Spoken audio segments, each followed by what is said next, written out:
ರಾಜ್ಯ ರಾಜಕೀಯದಲ್ಲಿ ಈಗ ಡಿನ್ನರ್ ಪಾಲಿಟಿಕ್ಸ್ ಜೋರಾಗಿ ನಡೀತಾ ಇದೆ. ಡಿಕೆ ಶಿವಕುಮಾರ್ ಅವರ ಬಳಿಕ ಈಗ ಸಿಎಂ ಸಿದ್ದರಾಮಯ್ಯನವರು ಡಿನ್ನರ್ ಪಾರ್ಟಿಯನ್ನು ಆಯೋಜನೆ ಮಾಡಿದ್ದಾರೆ. ಸೋಮವಾರ ಸಚಿವರಿಗೆ ಡಿನ್ನರ್ ಪಾರ್ಟಿಯನ್ನು ಆಯೋಜಿಸಲಾಗಿದೆ. ಕಾವೇರಿ ನಿವಾಸದಲ್ಲಿ ಔತಣಕೂಟ ಆಯೋಜನೆಯಾಗಿದೆ. ಕುತೂಹಲ ಮೂಡಿಸಿದೆ ಮುಖ್ಯಮಂತ್ರಿ ಸಿದ್ದರಾಮಯ್ಯನವರ ನಡೆ.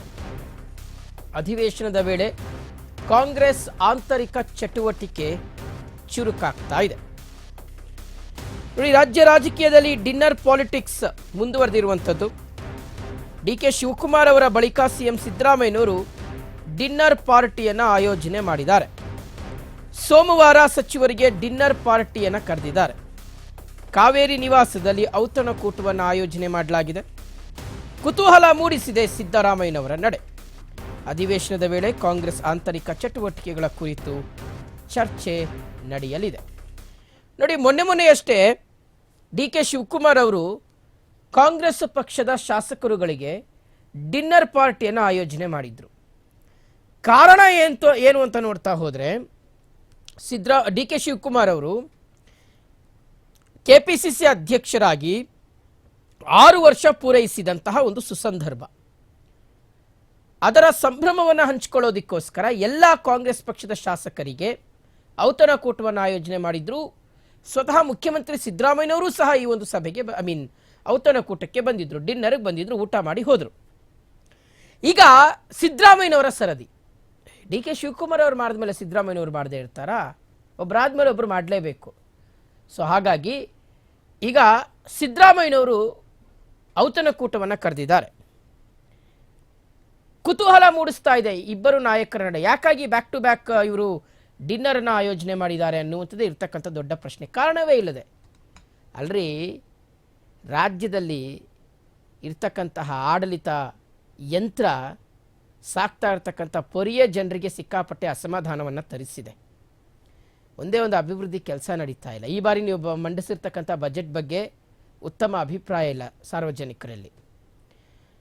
ಊರೆಲ್ಲ ಸಾಲ, ಇಷ್ಟೆಲ್ಲ ಸಮಸ್ಯೆ ಇದ್ದರೂ ಕೂಡ ನೀವು ಪಾರ್ಟಿ ಮೇಲೆ ಪಾರ್ಟಿ, ಟ್ರಿಪ್ ಮೇಲೆ ಟ್ರಿಪ್ಪು, ಸಮಾವೇಶದ ಮೇಲೆ ಸಮಾವೇಶ ಮಾಡ್ಕೊಂಡು ಓಡಾಡ್ಕೊಂಡಿದ್ದೀರಿ.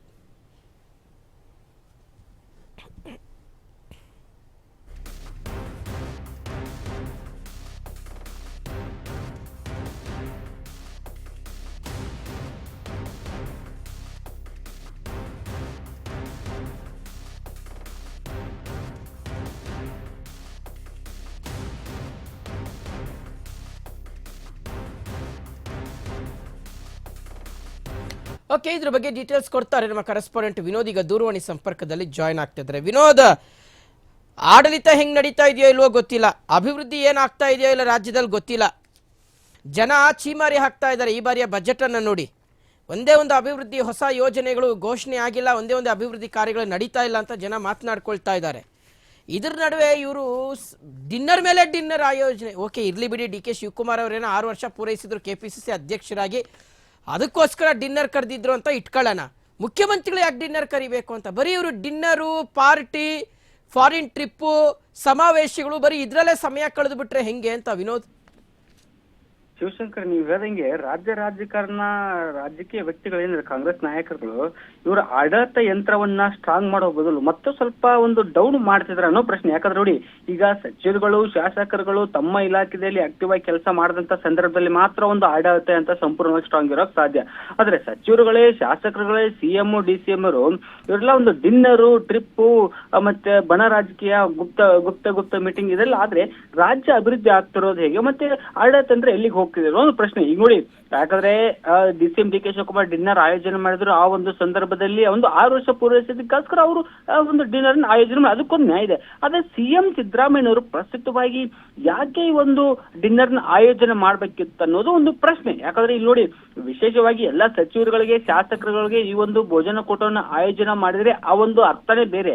ಆದ್ರೆ ಇಲ್ಲಿ ವಿಶೇಷವಾಗಿ ಸಚಿವರುಗಳಿಗೆ ಈ ಒಂದು ಡಿನ್ನರ್ ಅನ್ನು ಆಯೋಜನೆ ಮಾಡಿದರೆ ಸಿಎಂ ಸಿದ್ದರಾಮಯ್ಯನವರು ಅಂದ್ರೆ ಇಲ್ಲಿ ಪ್ರಮುಖವಾಗಿ ನಾವು ಒಂದೇ ತಿಂಕಲ್ಲಿ ಅನಾಲಿಸಿಸ್ ಮಾಡಕ್ ಆಗಲ್ಲ. ಇಲ್ಲಿ ನೋಡಿ, ಒಂದು ಕಡೆ ಶಾಸಕಾಂಗ ಸಭೆಯಲ್ಲಿ ಸಚಿವರುಗಳ ಮೇಲೆ ದೂರುಗಳ ಪಟ್ಟಿ, ಸುರಿಮಲೆಗಳನ್ನ ಸಚಿವರ ಸಮ್ಮುಖದಲ್ಲಿ ಅವರ ಎದುರುಗಡೆ ಎಲ್ಲಾ ಶಾಸಕರುಗಳು ಗರಂ ಆಗಿ ಒಂದು ಸಿಎಂ ಸಿದ್ದರಾಮಯ್ಯ ಪಟ್ಟಿ ಸಲ್ಲಿಸಿದ್ದಾರೆ.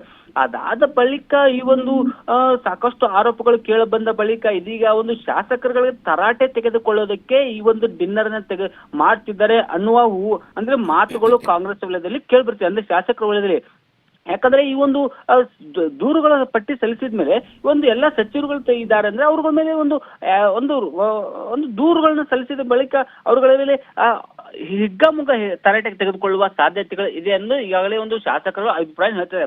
ಯಾಕಂದ್ರೆ ಅದೊಂದು ಕಡೆ ಆದ್ರೆ ಇನ್ನು ಮತ್ತೊಂದು ಕಡೆ ಈ ಒಳ ಮೀಸಲಾತಿ ಅನ್ನೋದು ಗೊಂದಲ ಏನಿದೆ ಆ ವಿಚಾರವಾಗಿ ಒಂದು ಸಿಎಂ ಸಿದ್ದರಾಮಯ್ಯಗೆ ಡೆಡ್ ಲೈನ್ ಅನ್ನು ಕೊಡುವ ಸಾಧ್ಯತೆಗಳು. ಯಾಕಂದ್ರೆ 16ನೇ ತಾರೀಕು ಒಂದು ಏನು ಕ್ಯಾಬಿನೆಟ್ ಇದೆ ಮತ್ತೆ 27ನೇ ತಾರೀಕು ವಿಶೇಷ ಕ್ಯಾಬಿನೆಟ್ ನಲ್ಲಿ ಈ ವಿಚಾರವಾಗಿ ಚರ್ಚೆ ಆಗುವ ಸಾಧ್ಯತೆ ಅಂದ್ರೆ ಚರ್ಚೆ ಮಾಡಲಾಗುತ್ತೆ. ಸೊ ಹಾಗಾಗಿ ಆ ವಿಚಾರವಾಗಿ ಒಂದು ಕೆಲವೊಂದು ದಲಿತ ಶಾಸಕ ಸಚಿವರುಗಳು ಸಿಎಂ ಸಿದ್ದರಾಮಯ್ಯಗೆ ಇನ್ನೂ ಸ್ವಲ್ಪ ಒತ್ತಡ ಹಾಕುವ ಸಾಧ್ಯತೆಗಳು ಆ ಒಂದು ಡಿನ್ನರ್ ಮೀಟಿಂಗ್ ಇರುತ್ತೆ. ಜೊತೆಗೆ ಈಗಾಗಲೇ ಒಂದು ಪಂಚರಾಜ್ಯಗಳ ಚುನಾವಣೆ ಇದೆಯಲ್ಲ, ಪಂಚರಾಜ್ಯಗಳ ಚುನಾವಣೆ ಡೇಟ್ ಇನ್ನೇನು ಅನೌನ್ಸ್ ಆಗುತ್ತೆ. ಯಾಕಂದ್ರೆ ಈಗಾಗಲೇ ಪಾರ್ಲಿಮೆಂಟ್ ನಡೀತಿದೆ. ಪಾರ್ಲಿಮೆಂಟ್ ಅಧಿವೇಶನ ಮುಗಿದ ಬಳಿಕ ಒಂದು ಏಪ್ರಿಲ್ ಅಲ್ಲಿ ಈ ಒಂದು ಅಧಿವೇಶನ ಅಂದ್ರೆ ಒಂದು ಚುನಾವಣೆ ಘೋಷಣೆ ಆಗುವ ಸಾಧ್ಯತೆಗಳು. ಸೊ ಹಾಗಾಗಿ ಸಮುದಾಯವಾರು ಯಾವ ಶಾಸಕರನ್ನ ಕಳಿಸಬೇಕು ಮತ್ತೆ ಯಾರನ್ನು ಸಚಿವರುಗಳನ್ನ ಅಲ್ಲಿ ಚುನಾವಣೆಗೆ ಕಳಿಸಬೇಕನ್ನುವ ನಿಟ್ಟಿನಲ್ಲಿ ಈ ವಿಚಾರ ಒಂದು ಚರ್ಚೆ ಆಗುವ ಸಾಧ್ಯತೆಗಳಿದೆ. ಇಲ್ಲಿ ಪ್ರಮುಖವಾಗಿ ನಾವು 2 ವಿಚಾರನ್ನ ಕಮ್ಮಿ ಪ್ರಮಾಣದಲ್ಲಿ ಚರ್ಚೆ ಮಾಡಿದ್ರು.